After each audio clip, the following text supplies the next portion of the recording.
dia mbola mififaliana trano no efa miaraka amintsika indray ao anatin'ny fotoana foy izay andresantsika ny tenin'Andriamanitra ivavaka isika misotranao Jehovah-Andriamanitra ray raha mbola manana fotoana foy ahafahana indray miondrika eo anatin'ny teninao mba hamantatra ny sitraponao tsy takona fenina fa mianjahantsy eo anatrehanao taka ny zavatra tsapana hitombo fa mafy ny fiainana mandalo teo zavatra sarotra tsy misy fiadanana kanefa matoky fa aminao misy fanantenana dia mifanahinao masina no hiasa andresy lahatra ny olonao tombo mba hanaiky taridalana rehetra apetraka ao dia nenandray Jehovah fameno mpanomponao amin'ny anaranao Jesosy amen. Falomerabantsika amin'ny anaran'i Jesosy manona fahasoavana sy ny fiadanan'ny tompo amintsika mandrakariva somary miverina kely tsika taty amin'ny mpanjaka faharotoko fahaenina tantaran'ny firenena anankiroa Siriana mangeja ny zanak'Israely kanefa tamin'ny vanim-potoana izay ny aino ny tolotsaina nomeny ny mpanompon'Andriamanitra ny mpanjakan'ny Israely dia nandro fehizay ny zanak'Israely ary tsy nisy valifaty fa ny fitaovana nampitaina dia fitiavana sy ny fanondram-po manoloana ny fahavalo tonga saina ny fahavalo tsy sany etraketraka intsony tamin'ny zanak'Israely tamin'izany vanim-potoana izany. Ny zavatra nanaitra nefa taty amin'ny mpanjaka faharotoko fahaenina ny 9:17 tapany farany hoe koa dia tsy nakany amin'ny tanin'ny Israely intsony ozy ny toadiny Siria miditra amin'ny 9:20 zany akory tsy midika hoe teoneo ihany mety miaina miandalana teny ny zanak'Israely nandro fehizay fa tonga dia fitantarana ny toe-javatra mitranga hoe naninona indray mipitoadiny Siria nentiny Beni-Hadad mpanjakan'ny Siria miaraka ny miaramila ny rehetra na vita manao fahirana ao Samaria taty amin'ny 9:17 vao misy tetikady nataon'ny Siriana tonga dia fantatry ny mpaminany dia nanolo-kevitra ny mpanjakan'ny Israely ny mpaminany dia nankatoaviny izay rehetrarehetra izay milamina ny fiainana fa naninona ny teto ohatrany tsy niditra antsehatra intsony ny mpaminany sa le mpaminany niala tamin'Andriamanitra sa inona ny zavatra mitranga na tonga ny Beni-Hadad sy ny miaramilany nanao fahirana ao Samaria dia vokatra izay zavatra izay fijaliana tsiroa amantany netraika tamin'ny zanak'Israely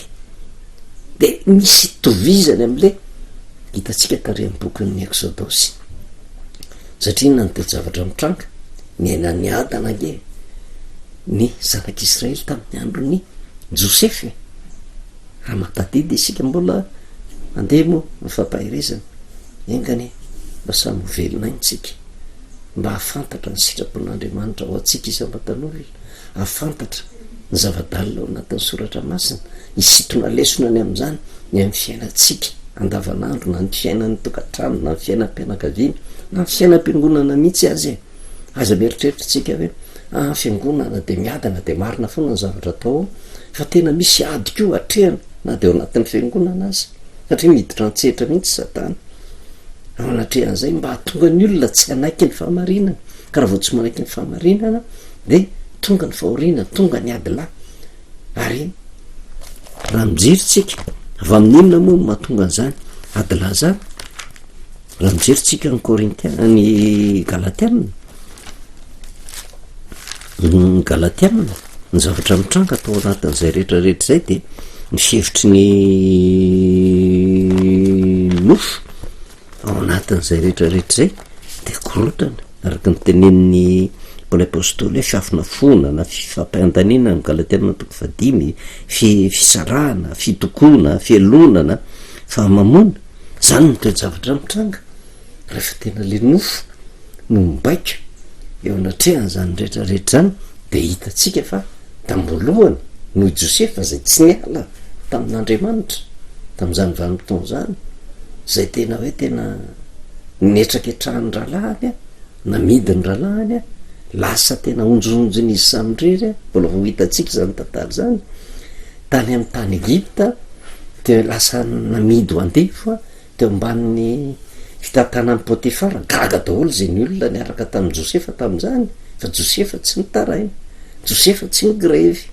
fa natoky an'Andriamanitra ary zay zavatra nataony na de andefa risy de nataony voninahitra andriamanitra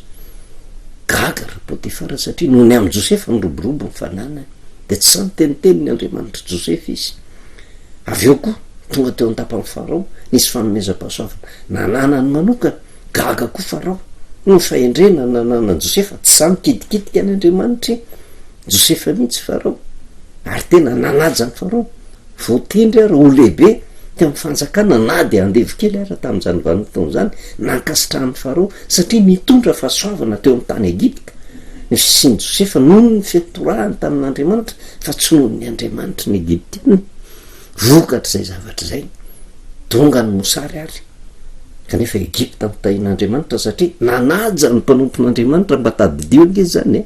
firenena jentilisa tsy nanao atsirambina ny olona matoky an'Andriamanitra nanaja ny Josefa izy nanaja ny Andriamanitra Josefa na de tsy mivavaka tamin'ny Andriamanitra Josefa ary nivalian'Andriamanitra soa de rehefa tonga am'izay ny mosary nanakanina be Egipta tonga tao Egipta daholo ny firenena rehetra mitady sakafo ary tamin'izay no natongavana ny ankohonany Josefa rehetra ny natao ny tany Egipta faly Farao tamin'izany reto ny avan'ny Josefa nomena zaratany mena fananana be mbola natoky an' Jehova tamin'izany vanim-potoana zany tamin'ny andro mpaveloman'ny Josefa fa rehefa maty Josefa inona ny zavatra mitranga niadana ny zanak'Israely de tahaka an'reto hoe mpanjaka faharotoko fa enina ny andiny fahavaloko hatramin'ny fahatelo amby roapolo satria nyeniny ny sehoan'ny mpaminany mpanjakan'ny Israely nandro fehizay ny fahavalo tsy nanana fahefana taminy nandro fehizay tsy satsony ny mpitoadiny Siriozy mikitikity any zanak'Israely de toraka zany keo na de firenen dehibe aza ny Egiptianina vokatry ny fanajana any Josefa sy ny ankohonany sy ny fianakaviany sy ny mpiara-monina aminy de zao nanaja azy fatratra noho izany raha tonga tao amin'ny tany Egipta Josefa sy ny ankohonany tsy andevo izy ny tonga tao olona tena najainy tena ankohonany mpanjaka ary tsisy samy kitikitika azy tamin'izany vanim-potoana zany satria enina ny antony mbola tao le fatokinan' Jehova mbola tao ny fivavahana am' Jehova na lalaka izy tamin'izany na de Farao sy ny Egipta aza tsy mivavaka tamin'i Jehova nanaja ny Andriamanitra zay nivavahany zanak'Israely tsy nisakana azy tamin'izany de nitahin'Andriamanitra Egipta fa rehefa mipetraka elaela tao am'izay ny zanak'Israely inona ny zavatra mitranga maty Josefa nanjara ny adino tsikelikely ny fanompoana n'Andriamanitra de lasa tena ny faly fotsiny ny adam-pinaritra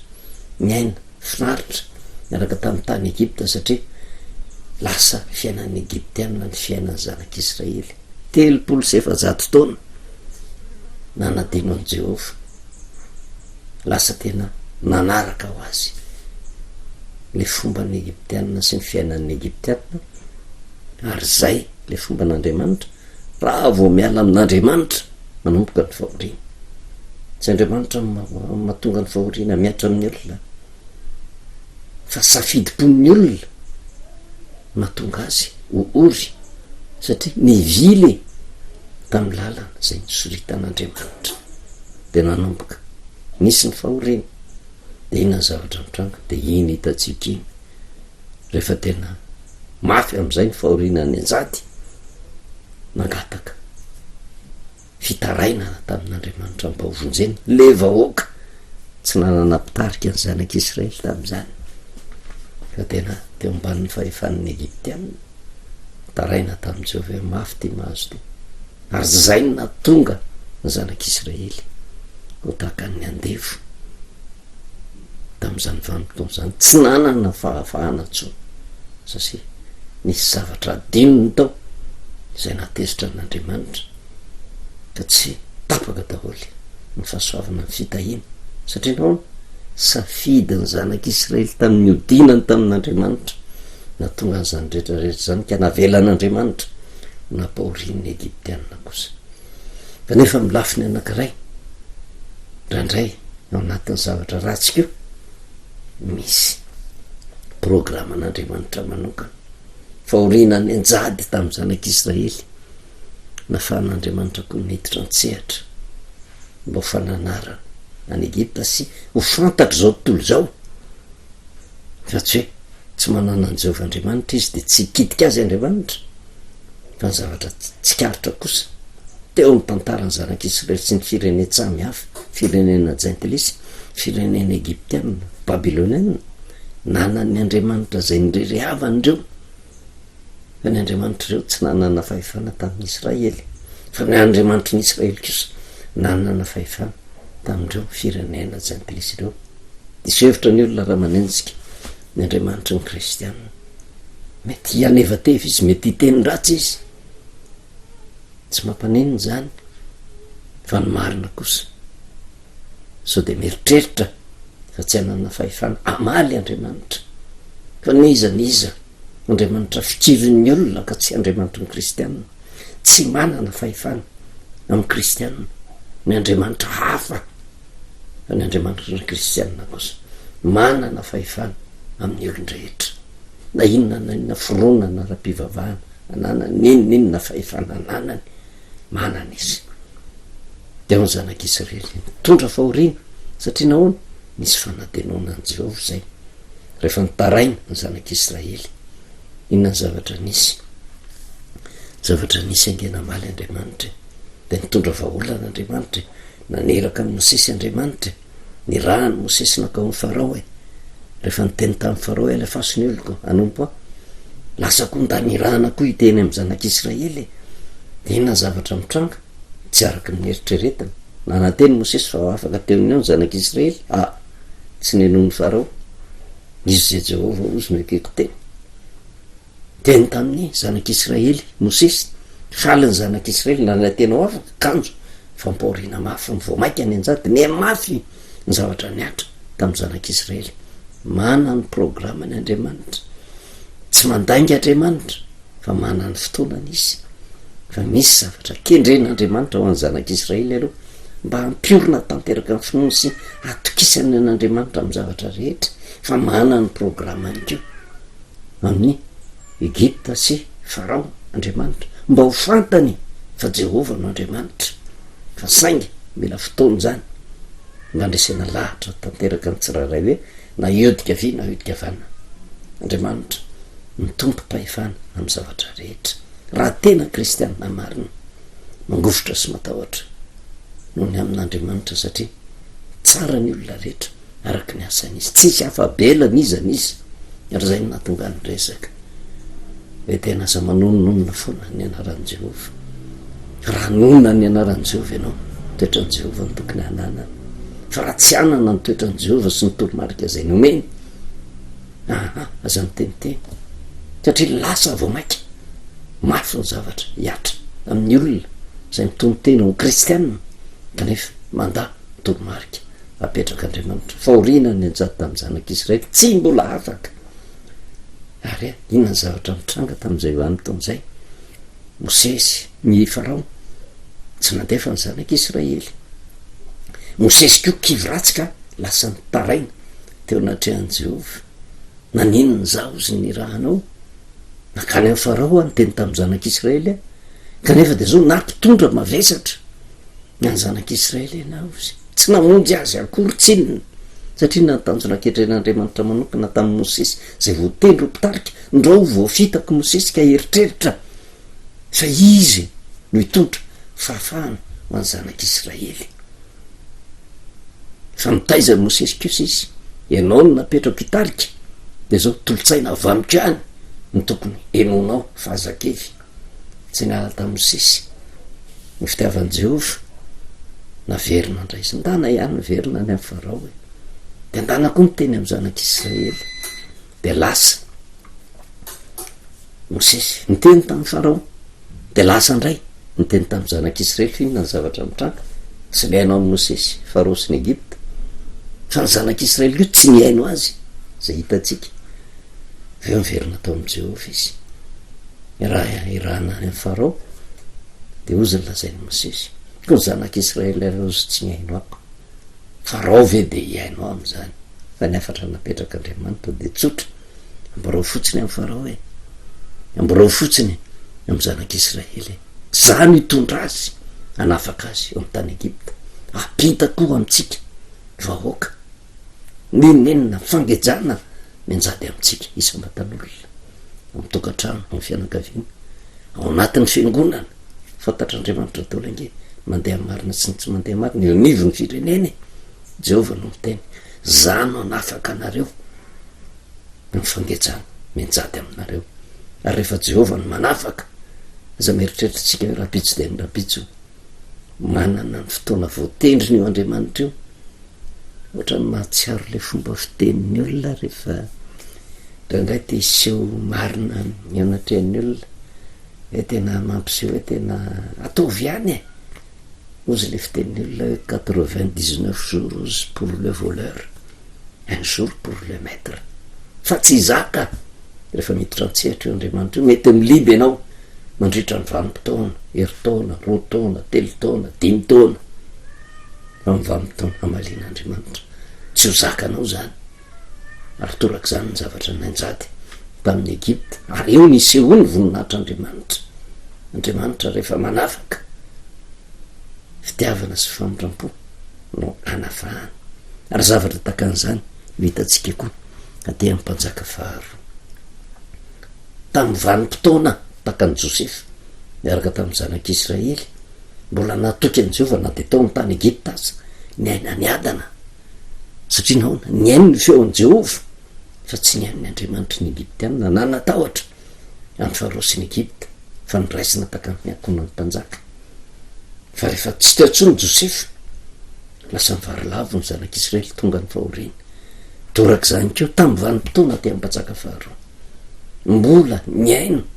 ny toromarika napetraky ny mpaminany ny mpanjakan'ny Israely sy vahoakan'ny Israely na fahavala aza tsy nanana fahefana taminy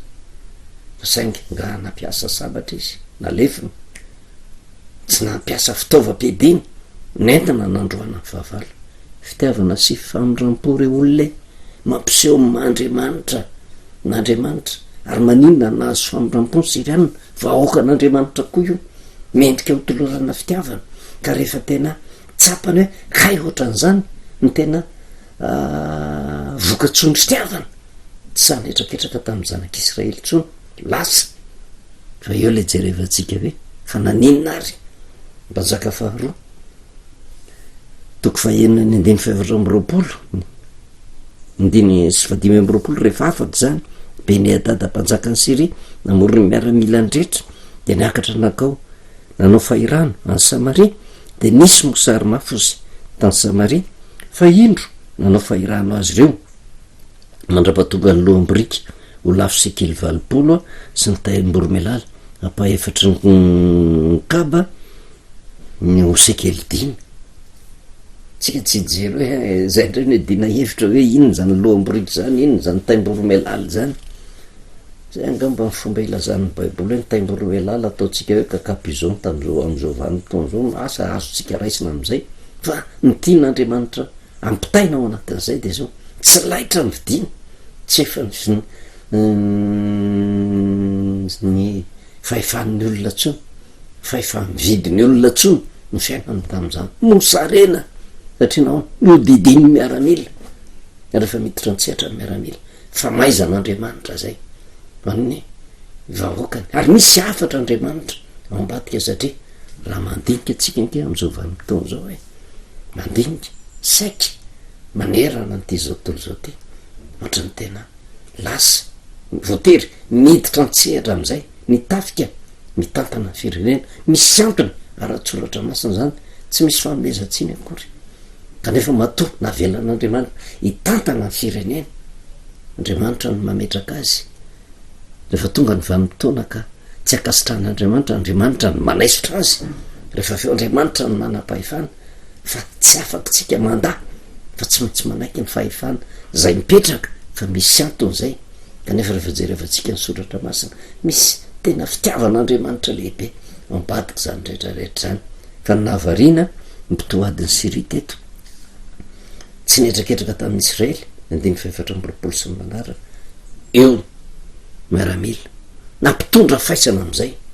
ny zanak'Israely tena mosarena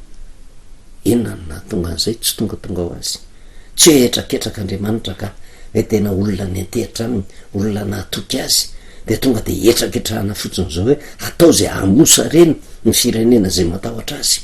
misy antony manokana tsy tongatonga ho azy zany raha ny sitrapon'andriamanitra tsisy fahavalo tokony hamely zanak'Israely fa matoa miditra ndraiky vaorina misy antony manokana de jerintsika andeny tsoratra masina tohatra ny mamperitreritra eto ampamarana ary amin'ny Leviticus toko fahenina ambiroapolo Leviticus toko fahenina ambiroapolo ny andininy faefatra ambifolo ka hatramin'ny fafito ambifolo marina ty teny ty marina ho an'ny olona ny fidian'Andriamanitra mba hatakaratsika hoe naninona ty amin'ny mpanjaka faharoa toko fa enina ny andininy faefatra ambiroapolo sy fa dimy ambiroapolo tonga miaramila nanao fahirana ny Samaria ka natonga mosary tsy etraketraka io nefa petsy ambony nanaiky ny tenin'ny Jehova nanaiky ny toromarika nomeny mpanompon'Andriamanitra ny mpanjakan'ny Israely zavatra nitranga lamina ny firenena de ozy lazainy aty amin'ny Leviticus toko fahenina ambiroapolo fa raha tsy mihaino ahy kosa ianareo ozy Jehova no miteny ka tsy mankatoa ireo didy ireo ary amavonareo ny didiko nahala ny fanahinareo ny fitsipiko ka tsy ankatoavinareo ny didiko rehetra fa ivadianareo ny fanekeko izao kosa ozy de anao izao aminareo anisy fampitahorana aminareo de aretina maso ozanina sy tazo mahamay zay manimba ny maso sy mandany ny ainy ary afafinareo foana ny voanjavatrareo fa ny fahavalonareo ny hinana azy ozy de anantrona nareo ny tavako ho resy no anoloan'ny fahavalonareo ianareo ary zay mankahala anareo no anapaka anareo de andositra ianareo na de tsy misy manentsika azy feno tahotra sy orooro ino mahatonga ny fahoriana eo amin'ny zanak'Israely efa nilazain'i Jehova de melo raha tsy mihaino anareo raha tsy mankatao ny didiko ianareo amavonareo ny didiko ala ny fanahinareo ny fitsipiko tsy ankataovinareo ny didiko rehetra ivadianareo ny fanekeko zay ny mahatonga an'izany rehetrarehetra zany ary hitatsika moa mitoy an'lesona fa tsy tongatonga ho azy miaramila nanao fahirana ny Samaria nampitondra faisana ny zanak'Israely fa misy ampahany amin'io famarina ny tenin'i Jehova io nanomboka nanadino an'i Jehova fomba ny zanak'Israely io de hitatsika tany amin'ny tany Egipta tamin'ny andron'i Josefa niada-pinaritra Jehova no dino 300 taona ary zay keo ny zavatra miverina